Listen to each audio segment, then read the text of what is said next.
11/4/2025 அன்று என்னிடம் என் தேவனாகிய கர்த்தர் கடவுள் கூறிய தீர்க்க தரிசனத்தை இப்போ நீங்கள் கேளுங்கள். சக்கரமக்கக்க வேத விவாத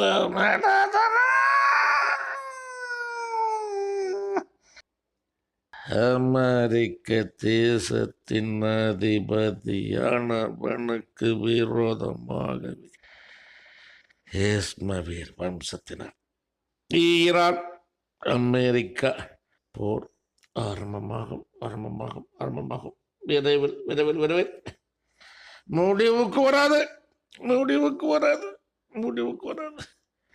தொடரும்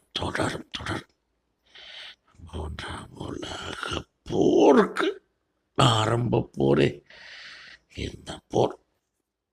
3ஆம் உலக போருக்கு ஆரம்ப போரே இந்த போர். 3ஆம் உலக